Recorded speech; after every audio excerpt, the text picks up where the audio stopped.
నిన్న అసెంబ్లీ సమయంలో గౌరవ ముఖ్యమంత్రి రేవంత్ రెడ్డి గారు మహిళా బీఆర్ఎస్ ఎమ్మెల్యేలను కించపరిచినట్టుగా బయటికి వచ్చి వాళ్ళు కన్నీరు పెట్టుకున్నట్టుగా మాట్లాడుతూ ఉన్నారు. ఇవాళ బీఆర్ఎస్ పార్టీ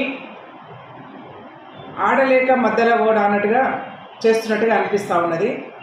ఎందుకనంటే తెలంగాణ రాష్ట్రంలో గత 10 సంవత్సరాల కాలంలో ఎన్నడూ లేని విధంగా మహిళలను గౌరవిస్తూ మహిళలకు పెద్దపీట వేస్తూ గౌరవ ముఖ్యమంత్రి గారు రేవంత్ రెడ్డి గారు ఫ్రీ బస్సును ఇంప్లిమెంటేషను చేయడం జరిగింది.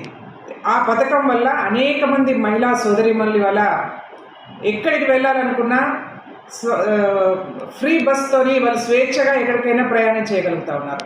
అనేక మంది మహిళా సోదరీమణులు చాలా సంతోషంతో ఉన్నారు. ఇక రైతులు చూసినట్టయితే కేసీఆర్ గారి ప్రభుత్వంలో 1,00,000 రుణమాఫీ చేస్తా అని చెప్పేసి రైతులకు మొండి చేయి చూపించినటువంటి ప్రభుత్వం కేసీఆర్ గారి ప్రభుత్వం, బీఆర్ఎస్ పార్టీ.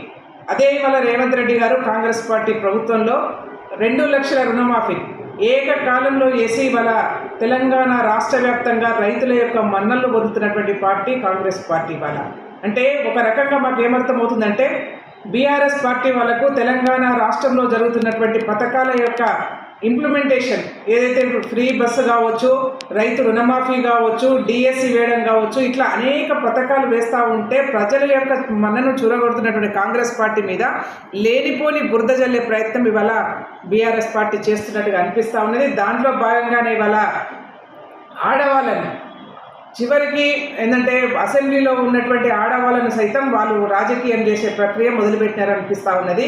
ఇవాళ మనందరం కూడా తెలుసు, ఇదే సునీతా లక్ష్మారెడ్డి గారు, ఇదే సబితా ఇంద్రారెడ్డి గారు తెలంగాణ రాష్ట్రం ఏర్పడ్డ తర్వాత కాంగ్రెస్ పార్టీలో గెలిచినటువంటి వీళ్ళు కాంగ్రెస్ పార్టీకి మొండి చేయి చూపి కాంగ్రెస్ పార్టీ వాళ్ళకి ఎంత అవకాశాలు కల్పించిందంటే ఇంట్లలో కూర్చున్నటువంటి గృహిణిలుగా ఉన్నటువంటి సునీతా లక్ష్మారెడ్డిని, గృహిణిగా ఉన్నటువంటి సబితా ఇంద్రారెడ్డిని రాజకీయాల్లోకి తీసుకొచ్చి వాళ్ళకి ఒక ఎమ్మెల్యేలు చేసి మంత్రులను చేసి రాష్ట్ర రాజకీయాల్లో ఒక ప్రధానమైనటువంటి అవకాశాలు కల్పిస్తే రాజశేఖర రెడ్డి గారు చనిపోయిన తర్వాత అంటే కాంగ్రెస్ పార్టీ అవసరం లేదు తెలంగాణ రాష్ట్రంలో పదవులు ఇచ్చినటువంటి కాంగ్రెస్ పార్టీని పక్కన పెట్టేసి కేవలం వాళ్ళకి అవకాశవాదంగా వాళ్ళ బీఆర్ఎస్ పార్టీలో చేరినటువంటి పరిస్థితి వాళ్ళ రాష్ట్ర ప్రజలందరికీ కూడా తెలుసు.